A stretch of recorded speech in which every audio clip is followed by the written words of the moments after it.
Broad Streamcast Communicators, ang naiba at kakaibang plataforma sa digital broadcast mula Luzon, Visayas, Mindanao hanggang sa iba't ibang dako ng mundo.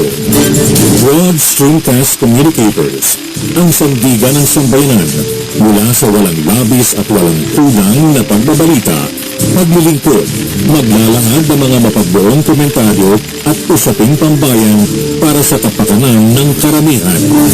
Broad Streamcast Communicators, tuwirang maglilingkod ngayon hanggang sa susunod na henerasyon.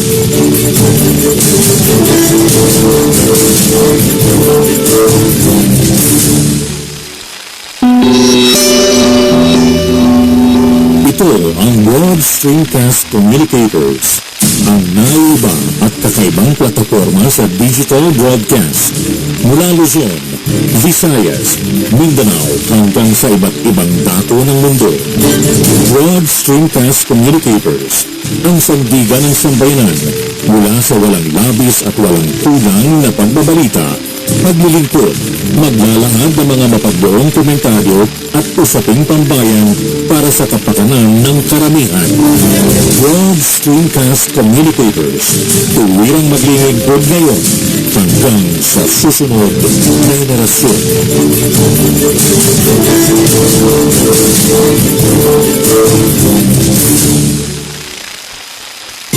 Ratsada Balita ni Double J. Maglalahad ng mga naglalagablog na mga balita sa loob at labas ng bansa. Ratsada Balita ni Double J.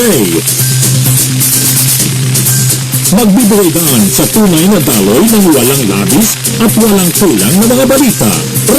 Ratsada Balita ni Double J. At ngayon, narito ang inyong pagpapabalita, si Double J, Joseph Javier.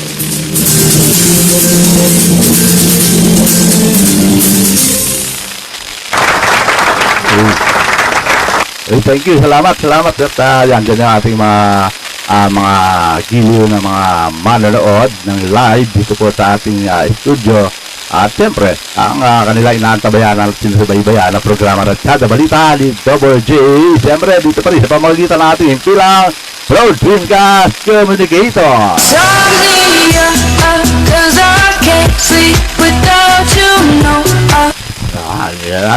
At dito sa ating mga araw po ng Lunes, siyempre, buwan na tayo ng Mayo, dun sa May 3 po hindi sa mga nagdiriwang ng kanilang kaarawan ngayong araw ng May 3 at maging sa kanila nagdiriwang ng kanilang anibersaryo. Ang masasabi po ng inyong lingkod, isang masaya, maligaya at masaganang happy birthday. Ganun rin sa kanila mga nagdiriwang ngayong araw na to ng kanilang anibersaryo.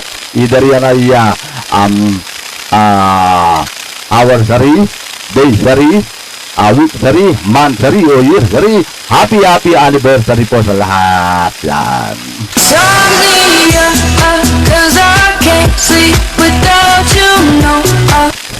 At siyempre, di sa mga ating mga kaibigan na ngayon nagsasagawa ng kanila palang halian.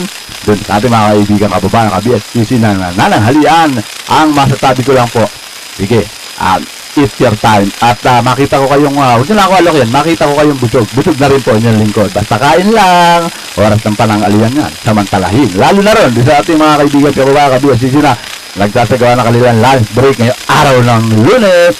Oh, take your time. Kain lang po, huwag kakalimutan base ng tubig, lagi nasa harapan para maiwasan ang hindi inaasahan problema.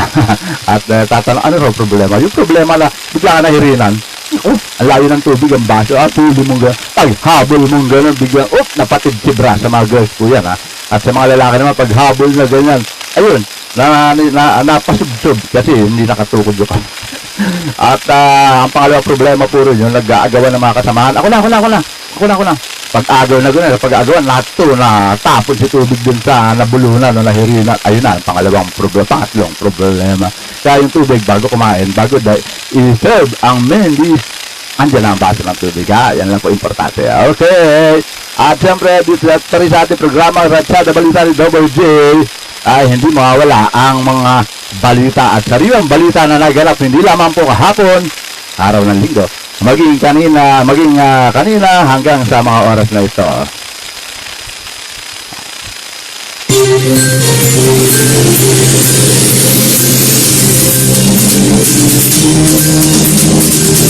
At hindi rin mawawala, mga kaibigan, hindi rin mawawala ang ating paghahatid ng mga public service. Siyempre, may public service po tayo habang naghahatid tayo ng mga balita at unahin natin ang public service. Maging lagay ng panahon, pero yung lagay ng panahon yan walang problema.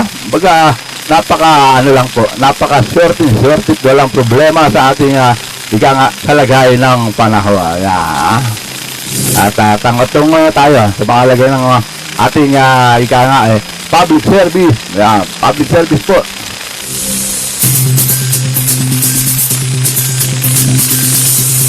At dun sa mga araw ng Lunes, dito mga transaction ngayon, lalo na yung mga paparito, wala po mamaya, ito po, bibigyan natin ng public service.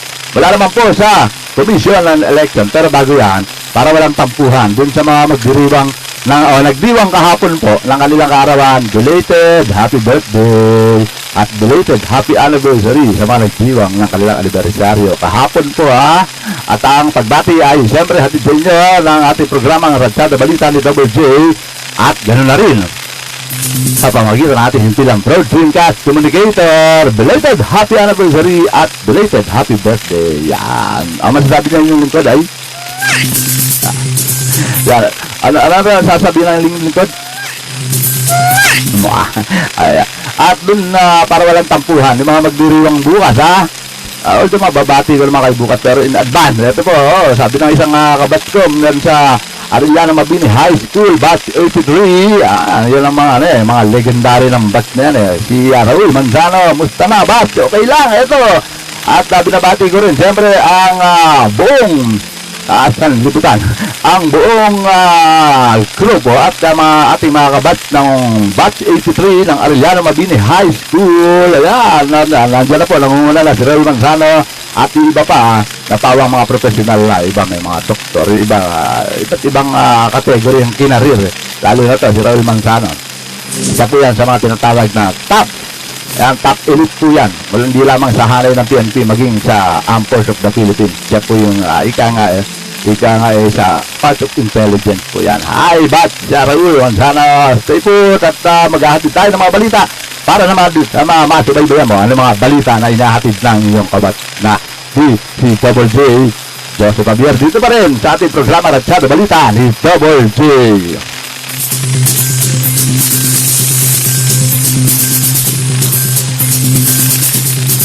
At para po sa mga nagtatanong, ano daw ba ang lagay ng panahon? Diyan maraming nagtatext sa at doon po sa lagay ng panahon, partially po, based po dun sa information na nagagawin natin galing mula sa Pag-asa, weather forecaster at sabi ni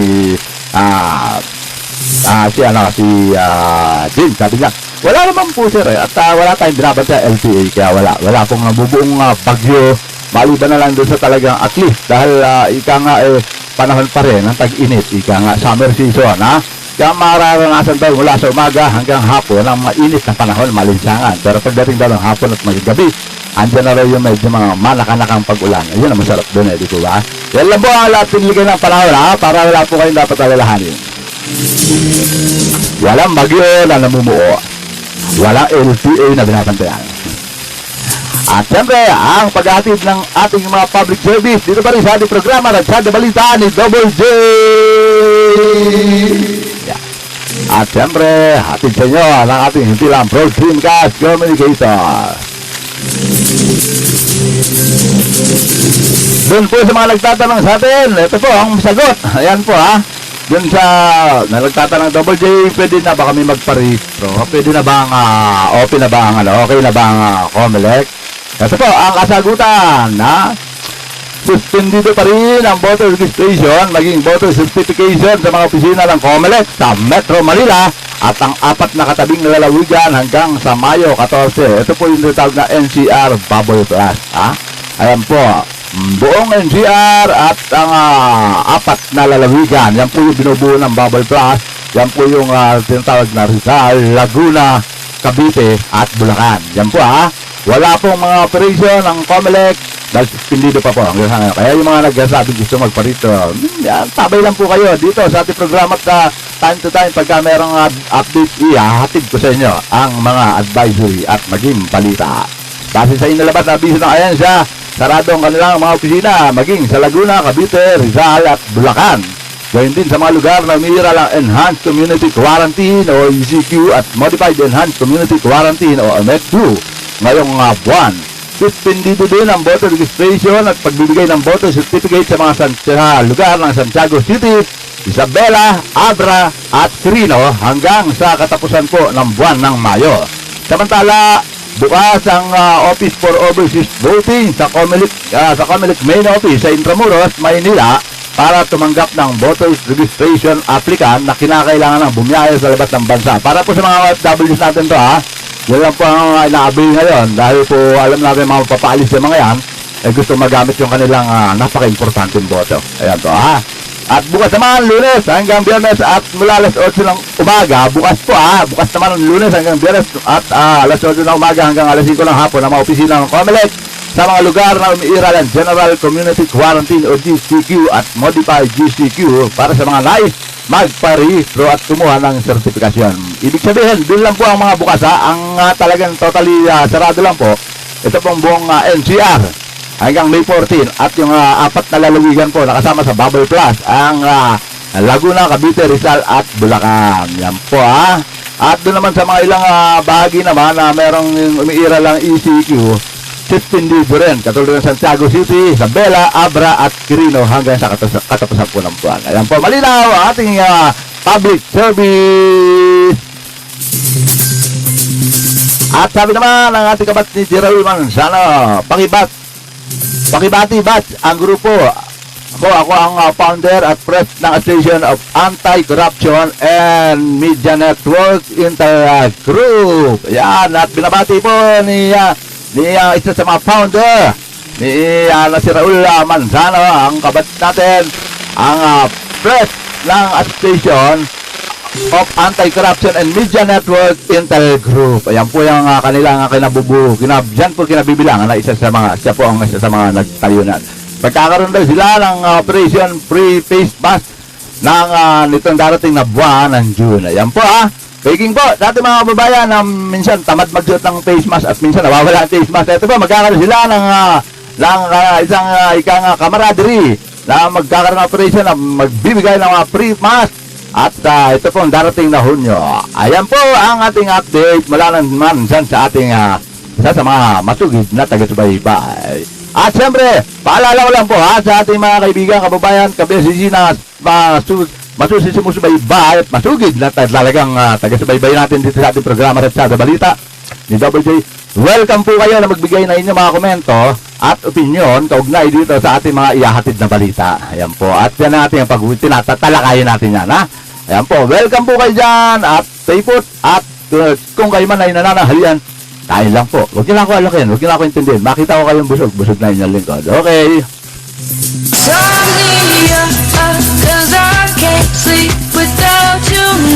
Ayan, tuloy-tuloy tayo. Darito na po ang ating paghahatid ng ating mga balita. At magsimula tayo sa ulo ng ating mga balita.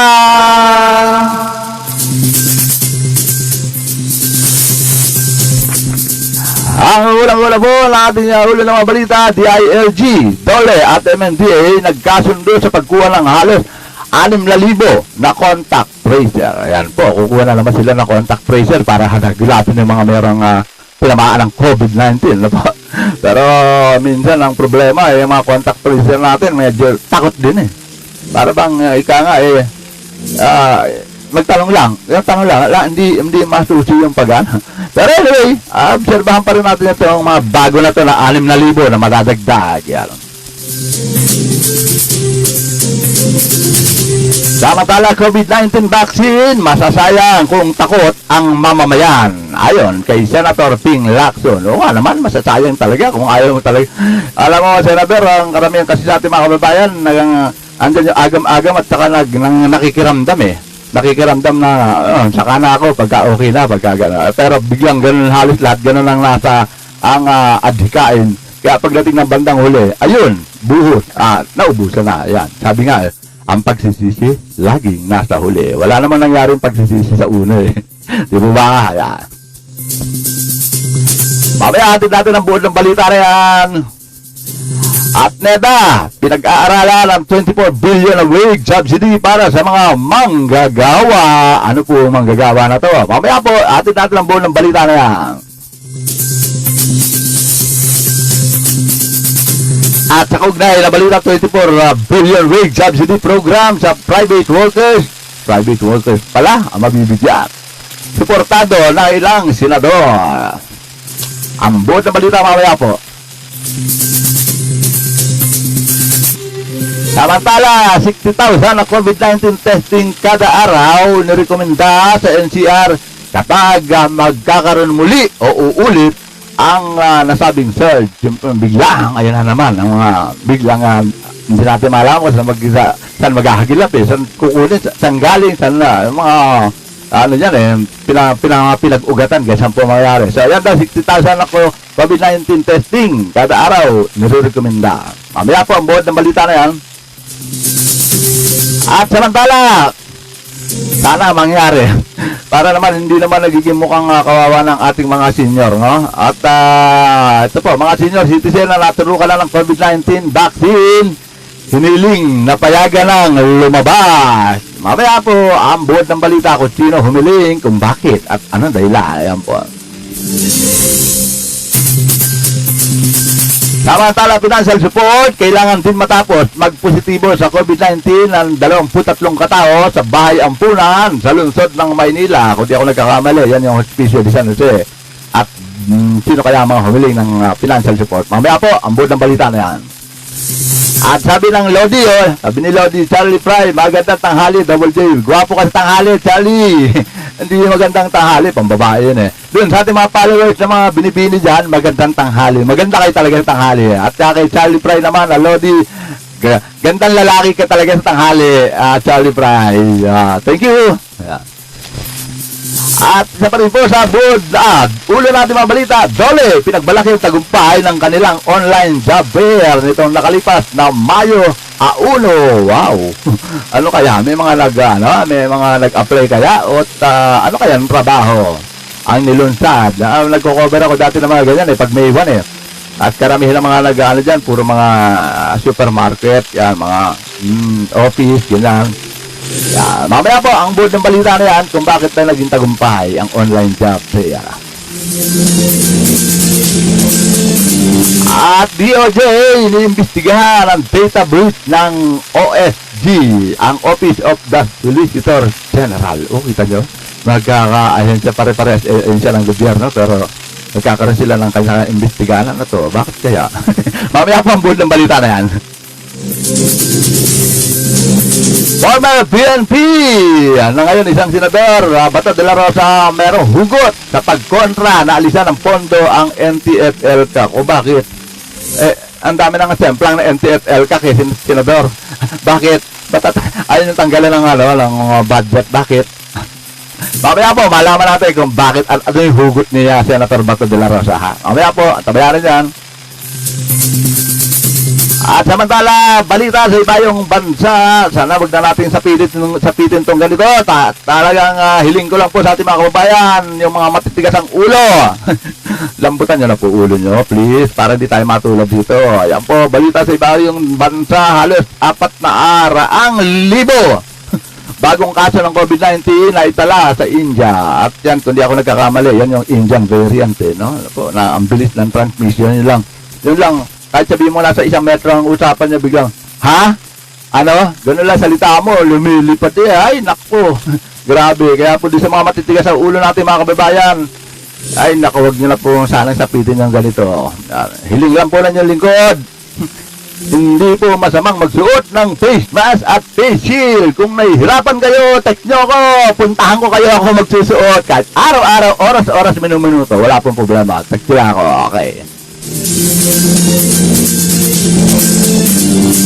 At samantala, narito na po ang board ng ating mga balita na naganap hindi lamang po kahapon, kagabi, kanina, at hanggang sa kasalukuyan. Yan po. At gaya ng dati, nang matapos mo natin maihatid ang mga ulo ng mga balita, narito po ang nabud ng mga balita. At balita!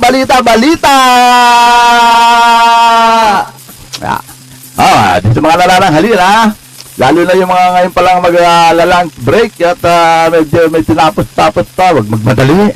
Okay lang, isang oras. Haba pa ng oras, oh. Oras po sa buong bansa, ganap ng alas 12:22 ng tanghali, ha? Aga pa, wala pa kalati oras, kaya kain lang, huwag madali.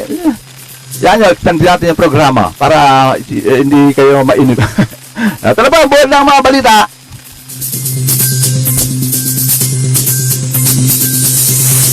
Nagkasundo at nagsama ang Department of Interior, Local Government o DILG, Department of Labor Employment, DOLE at Metro Manila Development Authority o MMDA para sa pagpirma ng Joint Memorandum Circular sa implementing guidelines ng hiring, training at deployment ng NASA 5,754 na contact tracer. Yan na naman. Panibago na naman contact tracer. Kung nyo matatandaan, di po ba? Buwan ng Pebrero hanggang Marso nang panibagong contact tracer na umaabot sa 3,000. Pero ganun pa man, biglang yung surge ng variant, ganon kadami, biglaan po. Parang tingnan nyo, effective pa kaya yung mga contact tracer? Ako, based on my experience ko po, na-encounter ko, nakakasama, nagko-cover ako, paano sila mag-ano? Walang matitrace to. Sa dalawa tanong, gano'n, wala na. Ay, lako. Lumalabas kasi yung ibang mga contact tracer is takot din. Parang ano nila na, feeling nila na, mahirap na, makamahawa pa. Yung pala, ba't mo tinanggap ang trabaho? Diba? Gano'n lang po yun eh. At ito po, 5,754 na contact tracer. Sana baguhin yung guidelines sa iyan sa kanila. Hindi yung masabi lang na natanong isa, dalawa. Layo na eh.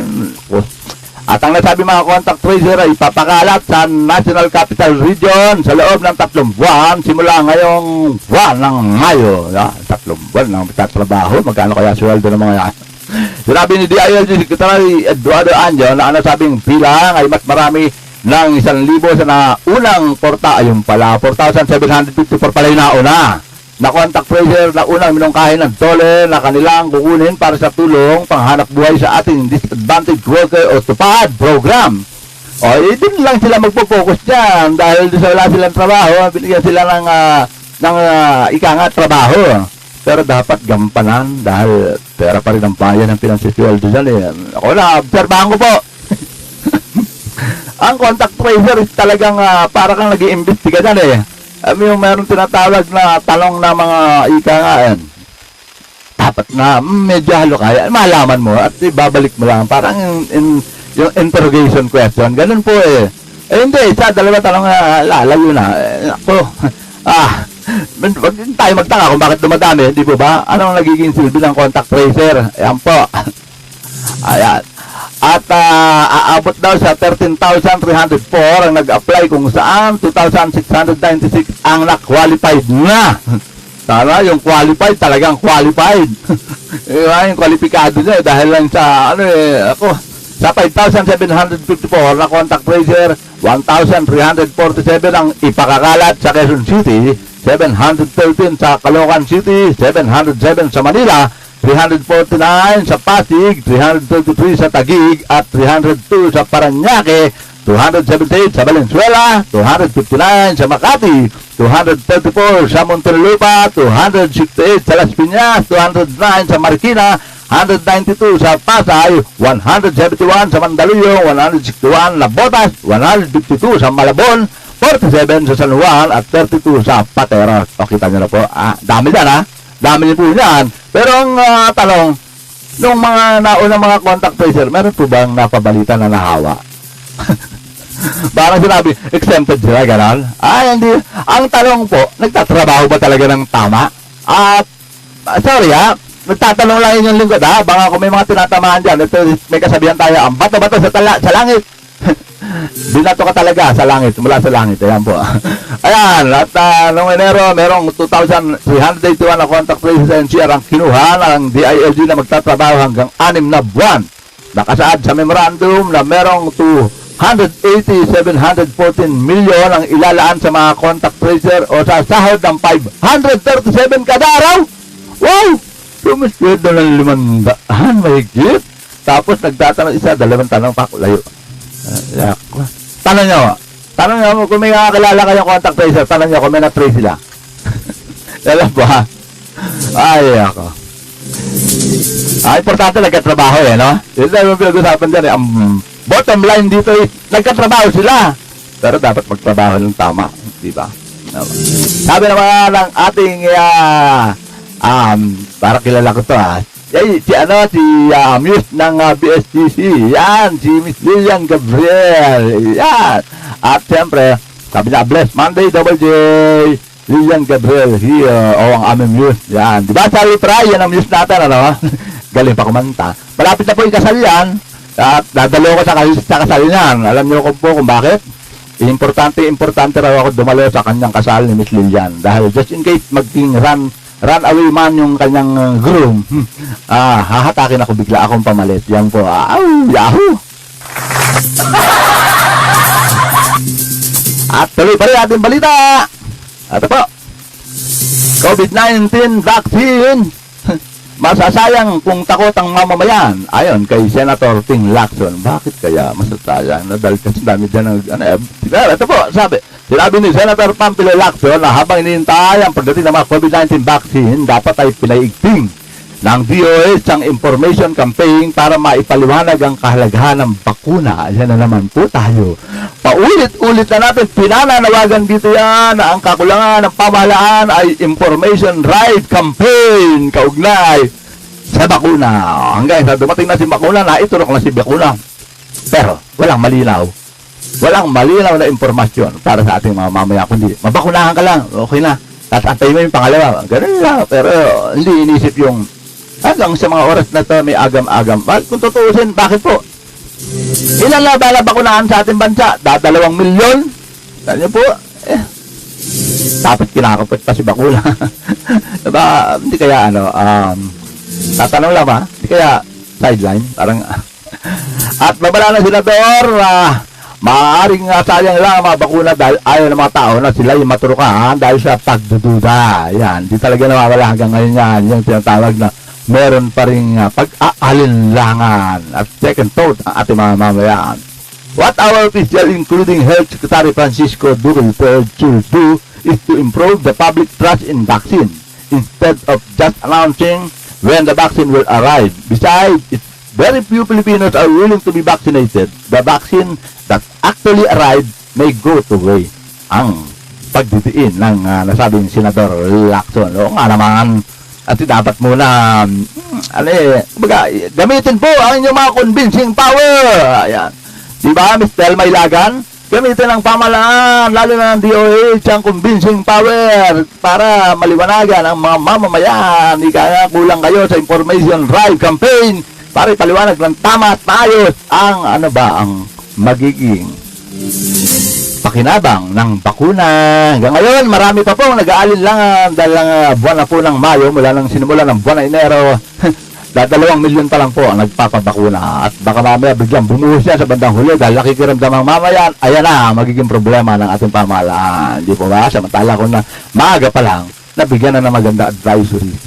Di sana. Di po ba? Hi, Miss Telma Ilagan. Sabi niya, good PM po, Double J. Maganda kang tanghali, Telma. Promise. Baka di ka pa nagla-lunch, ha? Lunch muna. Don't forget don't skip your meal, ha? Okay. Basta una subo para kay Double J. Thank you. At yung matapos niya, sinabi nga ng paliwanag ni Senator Lacson at anya ginagawa ng gobyerno lahat para makakuha ng mga bakuna, ngunit mababaliwala ang pagsusumikap kung tatanggi ang mamamayan na sila'y mabakunahan. Lagi natin tinitignan araw-araw, binibilang natin ilan na tamaan ng COVID, ilan na mamamatay. Hindi ba dapat forward-looking tayo? Kausapin natin ang mga kababayan natin na magkaroon tayo ng information campaign, magtiwala kayo sa bakuna. Kasi sa ngayon, wala tayo ibang makakapitan kundi ang bakuna. pagdidiin pa nito. Oo nga naman. Hindi bali lang, sumantal ka na. At least, meron ka pang inaasahan na benepisyo makukuha kahit papano. Kahit may pag-aalinlangan ka. Kesa naman yung tamaan ka na hindi mo alam saan ka ilalagay, sa ilalim ng lamesa, sa ilalim ng kama, dahil wala na pong bakanting, o kaya sa labas na nandun ka na. Di po ba? Dapat maisip ng mamamayan natin kaya po yung sa iba na may pag-aalinlangan pa. It's not better to grab it. Instead, look up. Yan po ang pinakadabi.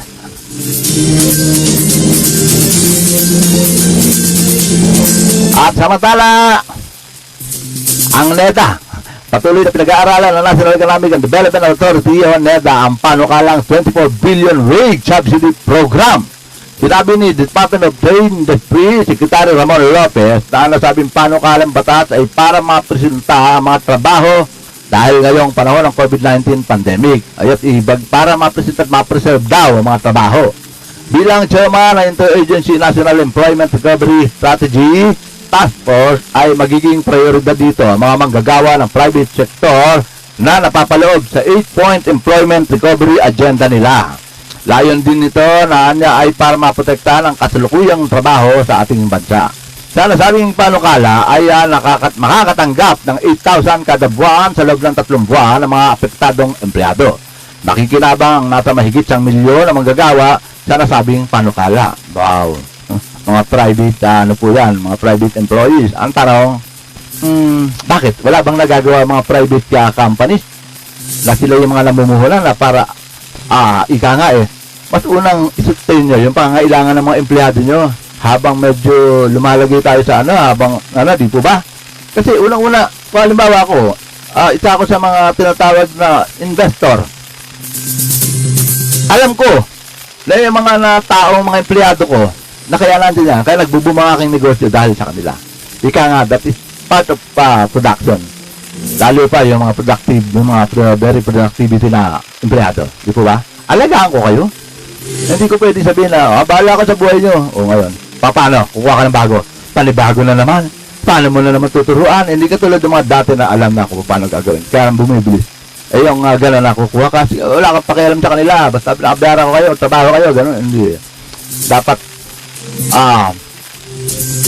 ika nga, ilagay niya sa sarili niya na ang mga empleyado is part of your family. Alagaan mo sila, alagaan ka rin nila. Ika nga, kahit naman lang ba ako nagtatrabaho, bait naman ang boss ko. Tatrabaho ko talaga ng hindi ako manghihinayan na una-una, isipin ko, kailangan alagaan ko to dahil dito ako nabubuhay. Ito hanap buhay ko ang bait naman ang boss ko, wala akong problema. Diba? Kaya siguro pegging din po sa ating mga employer, mga business sector, private po ang tinutukoy natin. Pag-aralan nyo rin po na mahalin ang inyong mga production people. Yan po ang napaka-importante. Ayan. At katulad dito, mayroong panukala na mula sa ahensya ng pamahalaan. At as per NEDA, ilang panukala pa, nabibigyan sila ng 8,000 within 3 months, 8,000 subsidy. Ay, malaking bagay po yan. At pero may mga tumututol, bakit daw, bakit gano'n, ganito. At dahil po sa kaugnay na balita na yan, ito po, nagpahig na ng kanilang suporta ilang senador at sa binabalak na wage subsidy sa mga empleyado at manggagawa sa pribadong sektor. Layo ng panukala na tulungan ang mga maliliit na negosyo na nagsusumikap na pagpatuloy operasyon para hindi mawala ng trabaho ang kanilang mga empleyado at ito'y popondohan ng 24 billion. Sabi naman ni Senate Minority Leader Frank Dillon na sinusuportahan niya ang programa para hindi na malagdagan pa ang bilang ng mga nagsasaradong kumpanya. Ganoon din ang bilang ng mga nawawala ng trabaho. Sinikayat niya ang Budget Department na irekomenda na kay Pangulong Duterte ang realignment ng mga malalaking alokasyon sa ilang programa at proyekto para mapondohan ang nabanggit na panukala. Tama! Dahil marami po dyan yung mga NTF task force na binuo na ang lalaki ng budget dapat bawasan, ilipat sa mga ganitong pamamaraan para ay ma-survive itong ating business sector, lalo na sa mga small and medium entrepreneurs, di po ba? Yan. At paliwanag pa naman itong si Senator Joel Villanueva, suportado niya ang panukala dahil matindi ang pangailangan na maayos ang cash assistance program sa mga manggagawa. Sabi niya, hindi na dapat hintayin na mawalan pa ng trabaho ang mga manggagawa, kundi dapat ay kumilos ng gobyerno para mapanatili ang operasyon ng kumpanya upang walang mawawalan ng trabaho o mababawas na trabahador. Ayon naman kay Senator Francis Pangilinan, noon pa man ay sinusulong na nila ang mas malaking tulong sa pribadong sektor. Sa programa, bibigyan ng 8,000 kada buwan sa loob ng 3 buwan ng mga trabahador sa micro, small, and medium enterprises. Yan po isang banda, napakaganda. Napakaganda po yan, ganyang mga klaseng panukala. Dahil, kahit sabihin na natin nagsusumikap, yung mga malalaking giant business sector. Di po ba? Pero sa mga gatong small, dapat ito yung munang alalayan eh. Unang-una, ito rin yung nagtataguyod ng malaking importansya sa buwis eh. Di po ba? At mas marami empleyado. Kaya para taking din po sa ating mga private employer at private business sector po. Alagaan niyo po yung mga empleyado. Yan po ang production. Sila po ang bumubuhay ng inyong kumpanya. Yan po. Sabi ng one of my top fan, talagang top fan po talaga to. At sabi niya, magandang buhay, Double J, keep and safe and take care of yourself. God bless always, God first. O, lagi naman eh. Basta lagi yan, nakatanim sa isip ko yan. Diyos, ano yung mga binibigay mong advice, Rila, yung mga advice sa akin. Oo, nandyan yan, lagi ko naalala, hindi ko nakakalimutan yan. Makalimutan ko na kung ano address ng bahay ko, pero yung mga sinasabi mo hindi. At, thank you. Baka hindi ka pa naglalansa? What is menu for today? Monday. Anyway, kahit ano pa yan. Basta importante doon, keep your meal. At kapag kakain ka, promise mo Diyos yung unang sugo para kay Double J. Thank you! At tuloy pa rin ang ating mga balita. Oras sa buong bansa. Ganap na pong alas 12:38. Wow! Thursday pala, aga-aga pa. Kaya yung mga kumakain tuloy lang. Huwag kayo mag-tubili ng hindi kakain. At basa natin ng approve. Ayan. Approve tayo. Ayan. Ayan. Ayan po. At siyempre, tuloy pa rin natin yung mga balita dito pa rin sa ating programa Ratsada Balita ni Double J. Siyempre, sa pamamagitan pa rin ng ating himpilang Broad Streamcast Communicator.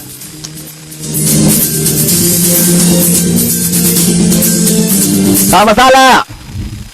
Talagang samantala. Samantalahin nyo na ang oras habang kayo kumakain. At baka mamaya yung mga kararating pa lang na galing sa pagla-lunch break sa kanilang matanggapan, trabaho, opisina, ngayon pa lang, wag lang magmadali. Samantalahin lang yung oras. Mga kararas, makakatapos din. At payo lang na inyong lingkod. Pagkatapos kumain, wag na wag. Okay lang mag-rest. Ang mga dahil tinatawag na kumakain tapos na yung lunch nanonood ng balita natin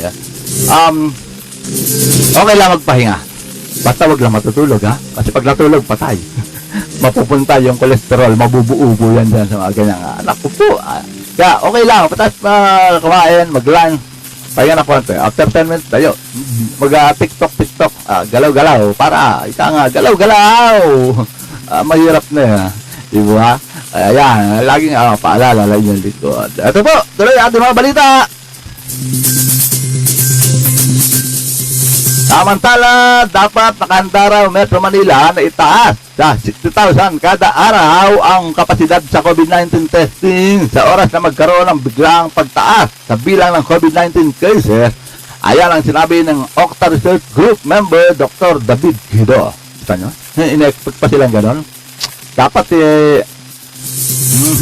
dapat hindi na ganito dapat ang gawin na rin natin is maging positive tayo, hindi yung ganitong expectation na sakaling biglaang parang kontrahin natin di po ba? Pero ganun naman sa ngayon sinabi ni David na bumababa na mga naitatalang bagong kaso sa mahigit 2,000 kada araw o 18% sa Metro Manila kung saan ang positivity rate naman ay pumapalo sa 17%. Pero ginit ni David na dapat doblehin din ang testing capacity sa Metro Manila sa oras na tumaas sa average na 6,000 ang kaso kada araw sa Metropolis. Gayunman, naasahan na ni David na bababa ang positivity rate sa 15% sa susunod na 2 linggo sakali mang mapanatili ang kasalukuyang trend. Minsan nananingan ang dapat pag-aralan din yan hindi naman dahil sa trend na ginagawa ng mga mamamayan kundi sa kondisyon din ng ating panahon. Minsan kasi na ang nagiging dyan, yung masyadong nagiging buhay na buhay itong mga virus na to pag yung mga panahon na medyo lumalamig at maganda ang kondisyon ng kaya buhay sila. Kaya pero ngayon tag-init, tanyo. Dito niyan. Kung matatandaan niya, January ng December na pumutok ang COVID-19 at marami na biglang dito sa atin expectation dahil andyan lang yung mga karatig country na madali nakapasok at hindi wala pa restriction sa pambansang paliparan, di po ba? Pumutok si COVID by hanggang January. Meron ng mga nakarating sa nasa probinsya agad na may pumutok. Bakit kanya wala rito agad sa Metro Manila? Bakit? Kasi po pumutok ang Bulkan Taal. Ang laki naging epekto ng Bulkan Taal para drop out lahat yung mga airborne COVID na yan. Ito po yan. Hindi po yan haka-haka. Nag-research po niya lingkod. Ano ba ang pwedeng maging benefit nitong pagsabog ng vulkan at may mga ash. Yan. Tingnan niyo po. Alam biro, subukan niyo po mag-research. Huwag niyo i-google. Mag-research po kung ano talaga ang very effectivity sa kabila ng medyo malaki epekto sa mamamayan, lalo na sa mga residente ng malapit sa Taal Volcano. Pero yung ano po yung talagang risk na maan sa atin na nape-prevent niya. Tignan niyo po. At begging po sa ating mga senior citizen. Ito po. At yun sa marami nagtatanong sa ating mga senior citizen Double D, ano ba ito? Mananatili na lang kami talaga sa bahay. Aba, hindi po. Pwede kayo lumabas. Yan po, sa may labas ng pinto nyo. Labas kayong ganyan. Hindi ba kami pwede mamasyal? Yun lang po ang problema. Pero ngayon, ito po. Dahil na sa kahilingan ng isang abogado, na si Atty. Romulo Makalintal, ang matagal na senior citizen right advocate sa gobyerno na kung maaari ay payagan na makalabas sa kanilang bahay ang mga senior citizen na naturukan na ng COVID-19 vaccine. Kita nyo, ganong kalakas ang faith nitong si Atty. Romy Makalantal. Basta ibakuna ka, okay na, granted na yan, antayin mo na yung second dose. Pagdating ng second dose, silyado ka na. Ang paniniwala, no? Pero ganon pa man, yung faith pa rin po sa taas, huwag natin alisin. Pwede naman tayo magtanong yan. God, papabakuna po ba ako? Hindi. Huwag lang hintayin na sumagot. Sa oras-oras na ginagawa nyo, bigla na lang may mararamdaman at may ano kayo na, pwede pala yun. Pwede pala ako magpabakuna. Ganun po yan, Ika nga, nagkakaroon na lang tinatawag na literally na ano man yung question nyo, magkakaroon kayo ng inassural ng sagot na hindi manggagaling kung kanino naman tinanong. Mismo kayo na makaka-pick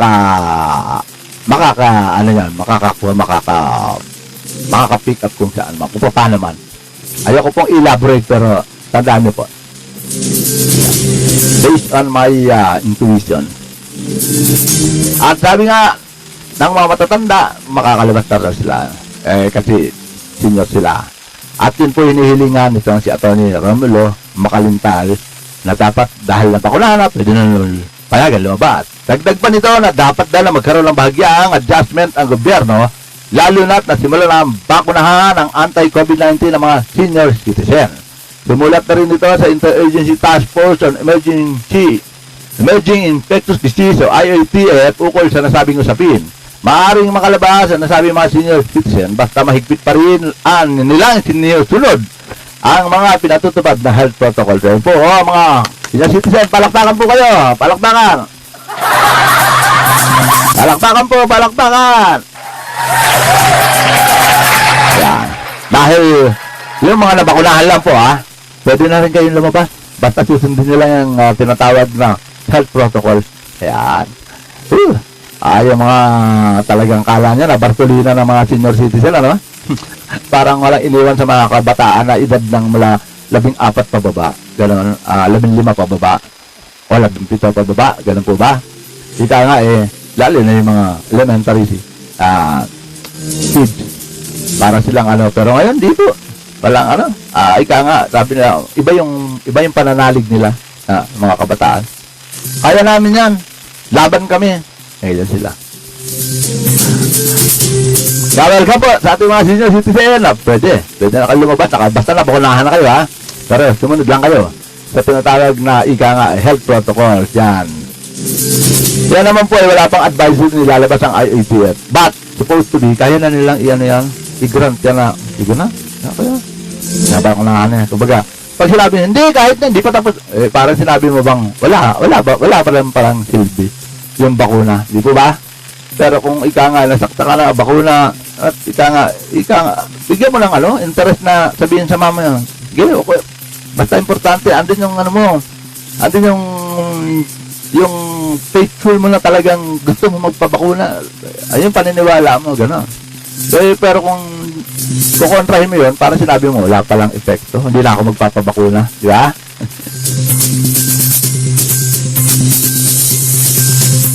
At samantala, ito po yung binalita natin nakaraan linggo na nakakalungkot, pero wala tayong magagawa dahil sabi nga natin kung sino walang sinisino ang gustong tamaan itong COVID na to.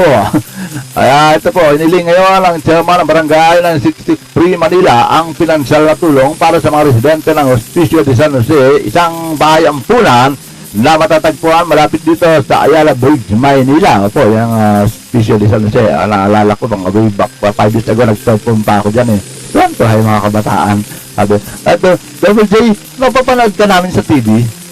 Wala pang taping Akala minsan iba yung pag nagpe-perform ka, iba yung kukuha mo talaga yung audience, iba yung audience impact mo pag nakukuha mo talaga yung mga tipo ba?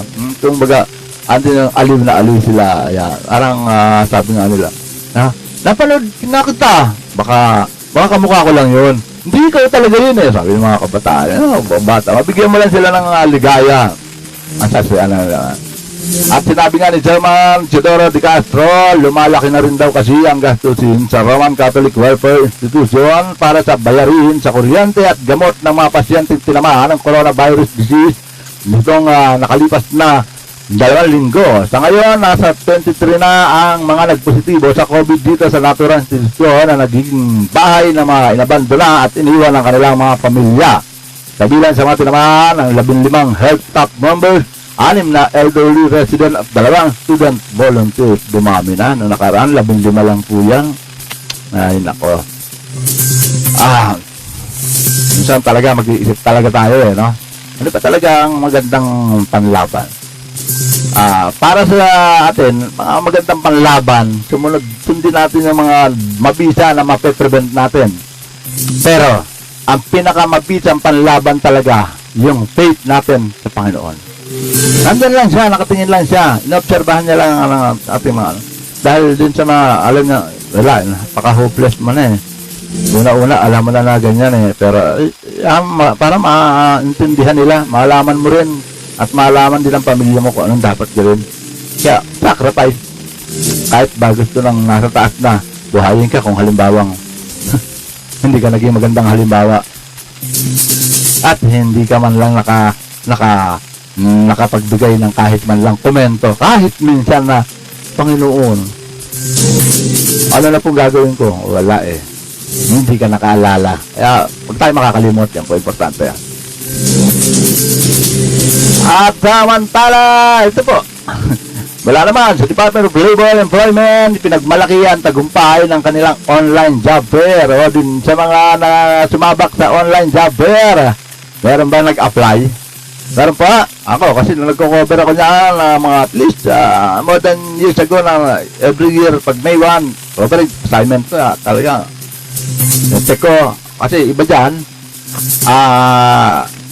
ang ginagawa nila, kinukuha naman nila lahat ng data, mga application, tapos interview, tapos yan. Tapos tawagan ka na lang namin, kumbaga, salang-sala pa rin. Kung hindi ka naman qualified para sa ganang trabaho, huwag ka na mag-expect. Ibig sabihin, based dun sa interview na ginawa on the spot, medyo may konting di ba? Kaya minsan sa mga nag-apply ng trabaho, minsan i-analyze nyo rin po yung sitwasyon na hindi porket alam mo yung trabaho, yun yung pinag-aralan mo, pinag-aralan lang po yun. Pero based on the experience, di ba? Huwag tayong maging ang dating mo masyadong atubida o take advantage kaagad na parang mahirap. Sabihin mo ang totoo, kakayanin ko po yan. Wala naman po na pag-aaralan na landyang kayo eh. Kayo naman po magbibigay na advisory sa akin, magtuturo ko pa paano kakayanin ko po yan. Sana gano'n, di ba? Hindi yung ipipilit mo, gano'n at biglang magkaano ka pa, nag-take advantage ka pa, na parang sasabi mo, simple lang yan, ginawa ko na yan, ganyan. Iba ang dating din sa interviewer. Ang dating parang, yabang mo naman. Di ba? Ipinagmalaki yung Department of Labor Employment Dollar Secretary Sylvester Bell III ang tagumpay ng online job fair nitong Labor Day ang nakalipas ng Mayo 1. Sinabi ng kalihim na merong mahigit 60,000 na mga naghahanap ng trabaho ang sumali sa nasabing event. Aabot sa 13,000 na naging kwalipikado at merong halos 300 ang nabigyan ng ora mismo ng trabaho. Magugunitang ilang libong manggagawang nawala ng trabaho dahil sa COVID-19 pandemic, kung kaya't muling nilunsad at muling ilulunsad kada Mayo 1 ang nasabing mga job fair ng DOLE.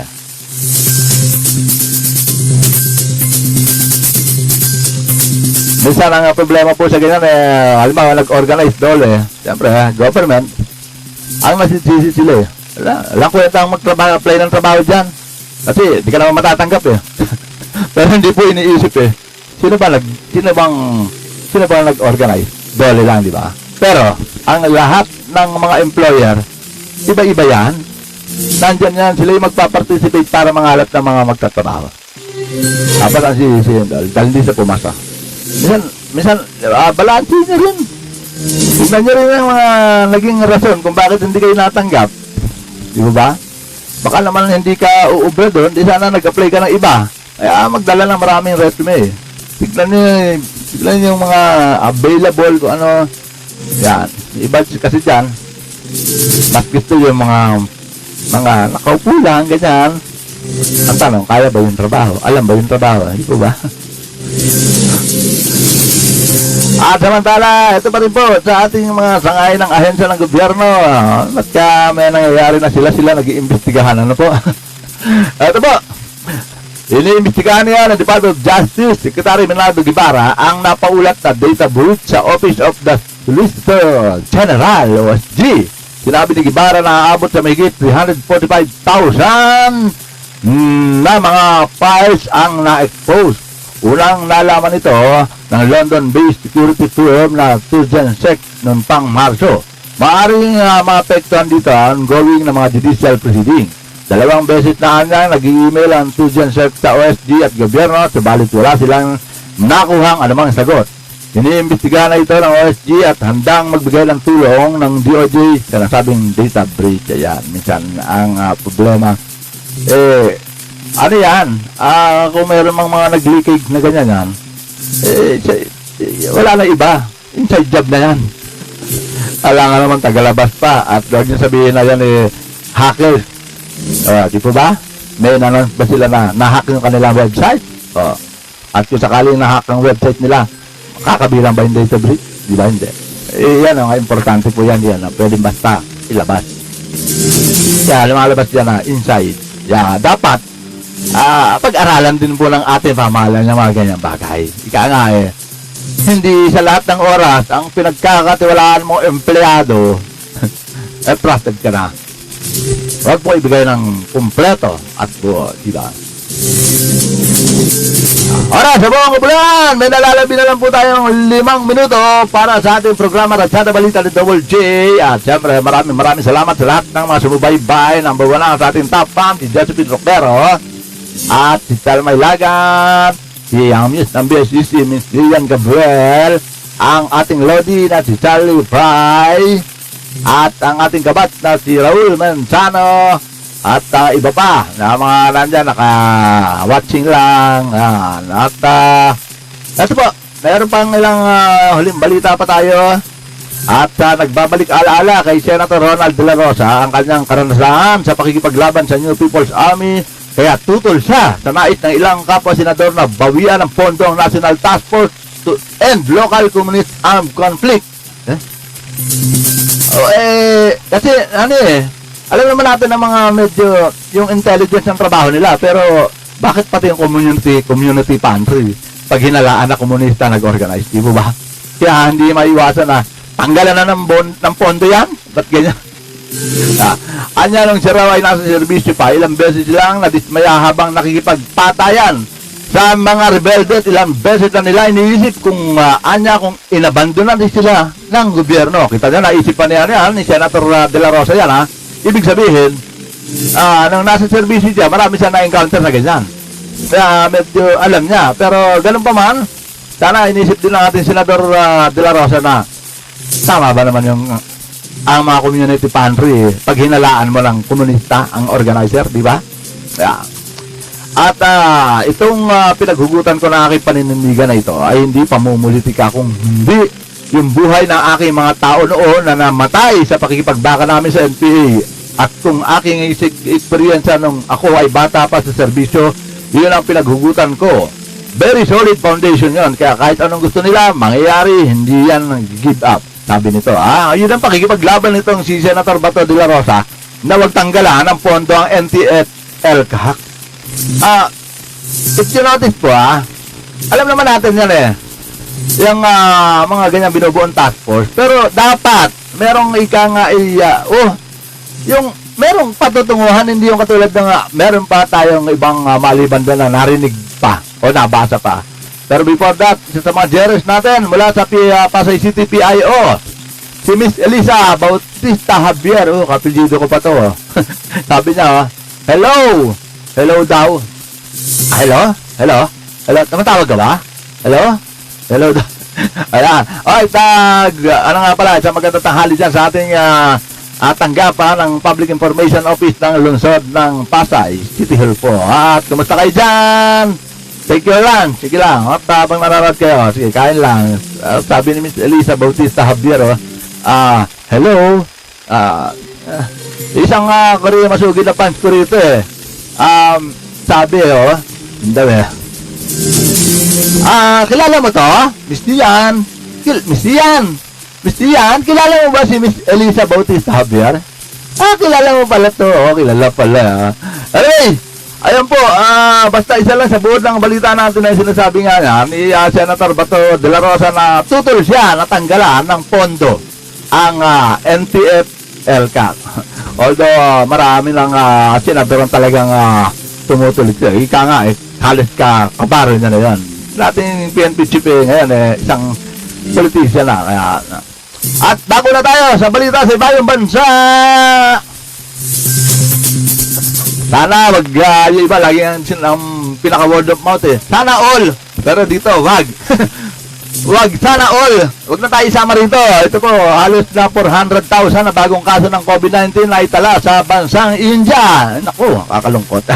Pero wag na. Huwag nang sana all. Nagpapatuloy, hirap na sa pagsisimikat ng India. Napigilan pa ang paglobo ng kaso ng COVID-19 sa kanilang bansa matapos makapagtala ng halos 400,000 kaso ngayong araw, kahapon po, araw ng linggo. Kasabay nito ang mahabang pila ng mga nais mabakunahan sa lahat ng vaccination area sa iba't ibang bahagi ng kanilang bansa. Ngunit marami sa mga estado sa India hindi na makakagapay sa pagbabakuna dahil kinakapos na rin ang kanilang mabakuna sa kabila ng pagbabawal ng pagpapadala sa ibang bansa ng lokal na bakuna. So, kung nyo matatandaan, ang India po isa sa highest, largest na gumawa ng bakuna po. Di po ba? Pero ngayon, kinakapos na rin sila. At sa uling ulat, 19.2 milyon na ang kasong naitala sa India. May 15.7 ang gumaling at may higit 212 na. 212,000 na namatay. Hindi na halos kaya ng sistemang pangkalusugan ng bansa ang mga kaso dahil araw-araw apaw na sa mga pasyente, mga ospital, gayon din sa kanilang mga krematorium at libingan sa sobrang dami ng mga namamatay araw-araw. Samantala, patuloy naman ang pagbuhos sa India ng mga tulong mula sa iba't ibang bansa. Yan naman talaga. Basta pagdating sa mga ganyang bulugyo, hindi nakakalimot ang mga ibang ating mga neighbor countries. Yan. At yung mga ganyang word of mouth na sinasabi pagka mayroon magandang balita. Sana all. Ito hindi po magandang balita, kaya wag na po kayong sabi sana all. Sila na lang. Tulong na lang tayo. Pag-pray na lang po natin sila, ha? Yun lang importante dyan. At siyempre, yan po ang ating mga buod ng mga balita na naganap. Hindi lamang po kahapon, kanina, kagabi, at hanggang sa kasalukuyan. Dito pa rin sa ating programa, Ragsada Balita ni Double J. Muli ang pasasalamat sa lahat ng sumubaybay ng ating mga followers na nandyan. Binanggit ko na kanina. Hello po. Habol pa din, daming gawa. Habi, sino to? Si Miss Melda Nagisara mula naman sa lalawigan ng Batangas. Sabi na, hello po, habol pa rin. Daming gawa. More power po sa program nyo. God bless. Likewise, ingat-ingat kayo, ha? Ingat-ingat. Lagi niling na inyong lingkod. Ingat. At siyempre, hindi mawala ang katagang laging binibitawan ng inyong lingkod. Dito pa rin sa ating programa Ragsada Balita ni Double J. And God is always on our side. Wala siya sa tabi, wala siya sa harapan, at lalong wala po sa likuran ang ating Panginoon. Lagi lang nasa tabi natin yan. Kaya naman po ang problema. At kung tumili ihatid sa Kanya. Pero wag natin iasa. Bibigyan niya tayo ng paraan para kumilat, gumawa kung paano masaresolve ang mga problema. Muli po, araw na Lunes, maraming salamat! Bukas, magkarinigan, magkapanooran pa rin tayo at palitan tayo ng mga komentaryo at kuro-kuro dito pa rin sa ating programa Ragsada Balita ni Double J. At siyempre, hindi po mawawala ang iwanan ng inyong lingkod. At siyempre, ito pa rin po, hindi mawawala ang ang pamamaalam. Turn off dog. Inyong natunghayan at napakinggan ang mga pangunahing balita at paghimay sa mga pangyayari at mga kaganapan dito sa Ragsada Balita ni Double J sa pamamagitan ng Broad Streamcast Communicators. Hanggang sa muli, maraming salamat po.